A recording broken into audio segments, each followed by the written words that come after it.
এই চূড়ান্ত হতাশার মধ্যে হঠাৎই আলোর ঝর্ণার মতো নেমে এলো এক ঝাঁক উজ্জ্বল ছেলে মেয়ে। যে করে হোক অবন্তীকে বাঁচাতেই হবে। এজন্য তারা বাজি ধরল তাদের শ্রম, সময়, তারুণ্য।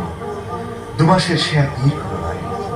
অবন্তী তখন আমাদের কাছে বালিকা মাত্র নয়, আমাদের বেঁচে থাকার মানে। আমি তখন ফিরে গেছি যেন কলেজ জীবনের আদর্শের সেই রোমাঞ্চঘন দিনে। সারাদিন সেই তারুণ্যের সঙ্গে থাকি। মাঝে মাঝে ইন্টেন্সিভ কেয়ার ইউনিটে ঢুকে ওকে ছুঁয়ে ফিস ফিস করে বলি, অবন্তী তোকে বাঁচতে হবে, বাঁচতেই হবে অবন্তী, বাঁচতেই হবে।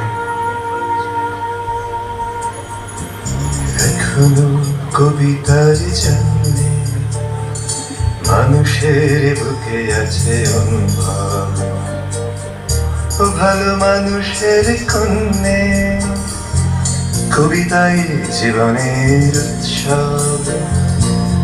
এখনো কবিতার জন্যে মানুষের বুকে আছে অনুভব, ও ভালো মানুষের কন্যে কবিতায় জীবনের উৎসব।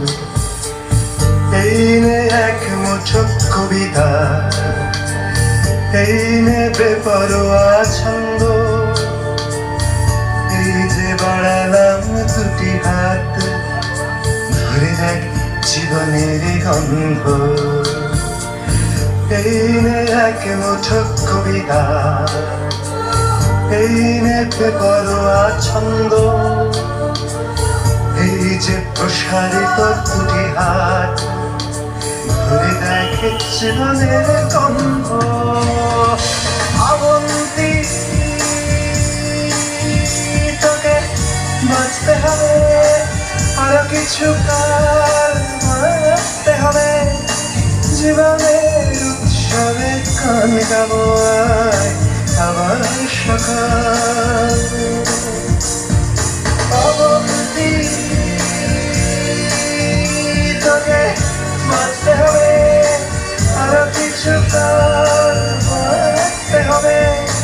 জীবনের উৎসবে গান গাবো আবার সকাল, সকাল, আবার সকাল।